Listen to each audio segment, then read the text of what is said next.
So, Tinder, right? The dating app are adding a new feature. It is called Tinder Select, right? And to be part of this, you are paying £4,925 a year. A year. That's a lot of friggin' cheddar, right? Oh my gosh. Now, you might be thinking, what do I get for that money? Right? This is it. So you can direct message 2 times a week to people who you're not messaging with currently. Right? Um so yeah, you can do that. You can skip the line. So people you like will see your profile unblurred in their likes grid, even if they don't have a gold or platinum membership. Right.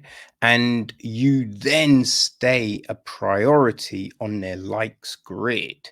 So, other people might like them, but if they don't have a Tinder Select account, you will always be in that top slot.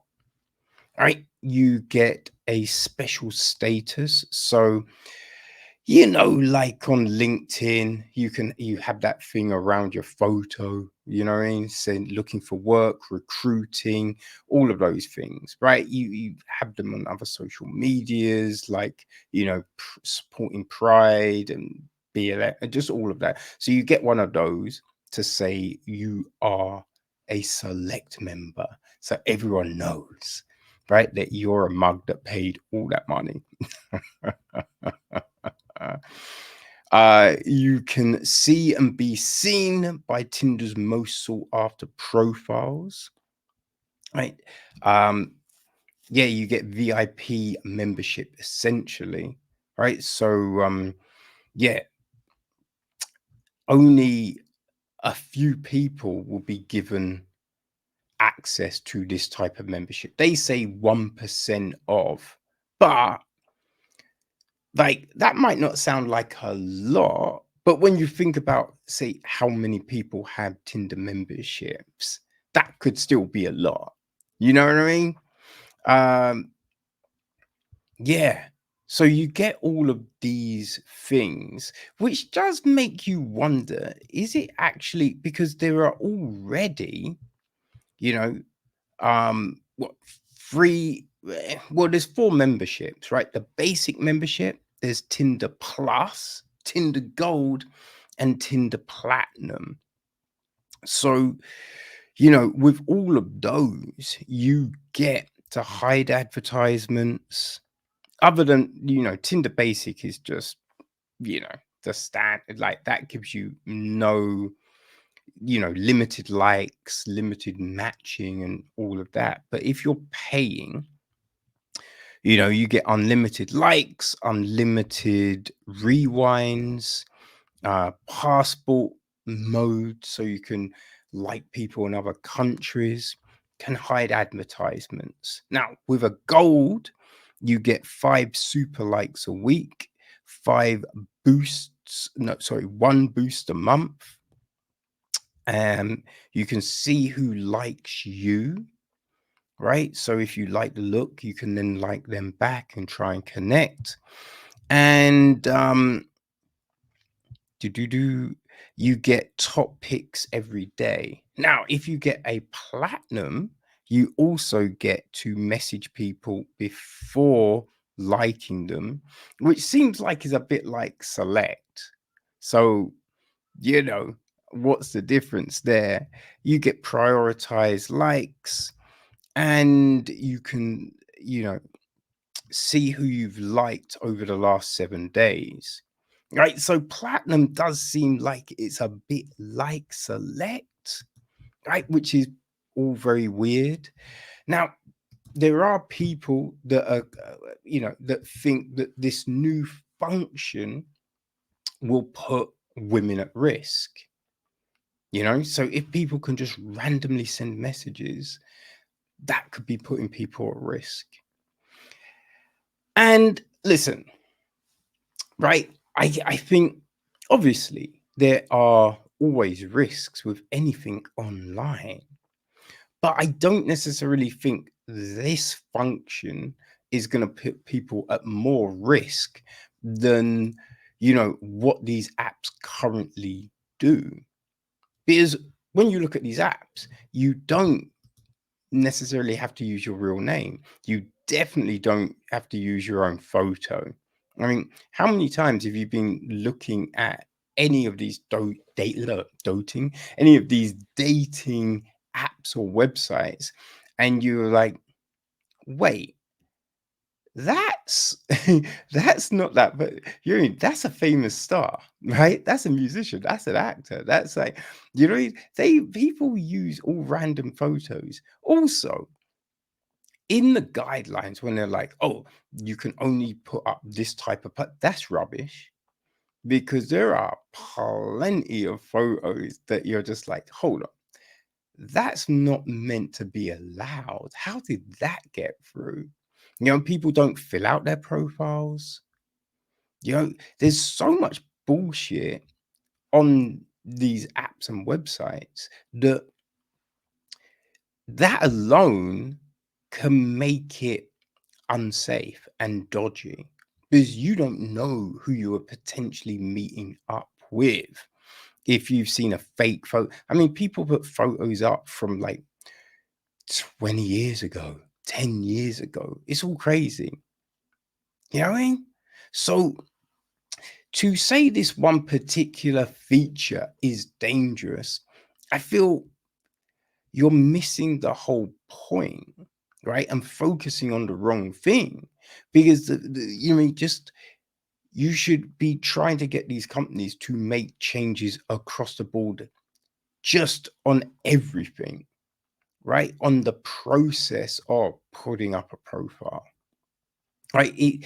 Like these things should be connected to a form of ID in some way. Like it should, I would say, it should be, you know what I mean, tied up to, say, your driving license or your LinkedIn, something where, okay, that's got to be legit, right? No one's putting up a fake LinkedIn because it's connected to your work, right? So something that can't be cap, you know what I mean? Something that can't be fake.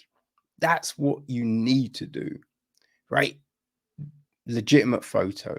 And there should be a minimum number of photos you have to put up, right? You should have to, put your full name, age, all of that. And in each of those sections, there should be a minimum number of words, because people just put in one word or just some bullshit. But there should be something of context before your profile can go live. Because obviously you're building a profile. It can take time, right? So you don't have to do it straight away. But before it goes live, before you can match with anyone, it's got to be complete. It's got to have all of this in. That makes it safer. That makes it safer, right? And I think when you look at what eHarmony used to do, right, where you'd have to do the icebreaker, and a few different steps before you can send them, that should just be across the board on everything, right? Is I think you cut out a lot of bullshit if you have to do this stuff without being able to send your dick or your pussy or your breasts on day one. You know what I mean? That's what it should be. So if we are trying to say these things aren't safe, we got to be honest about it. We got to look at the whole process, right? Got to look at the whole process, you know? But I do, I don't really get the Tinder select thing, And also, if it costs basically 5 grand a year, What if you meet someone you read in the first couple of weeks, right? What if that happens?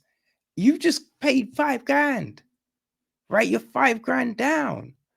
You know, like it doesn't really seem that appealing.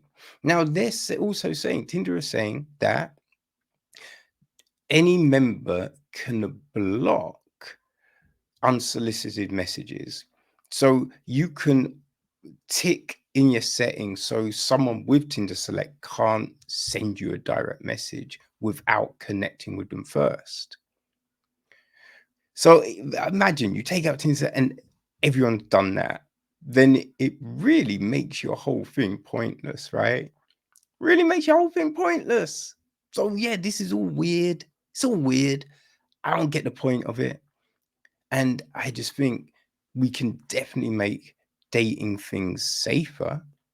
And don't even try and act like, dating in the real world is safer. No, because you don't know who you're meeting up with in that in that bar, or anything like that.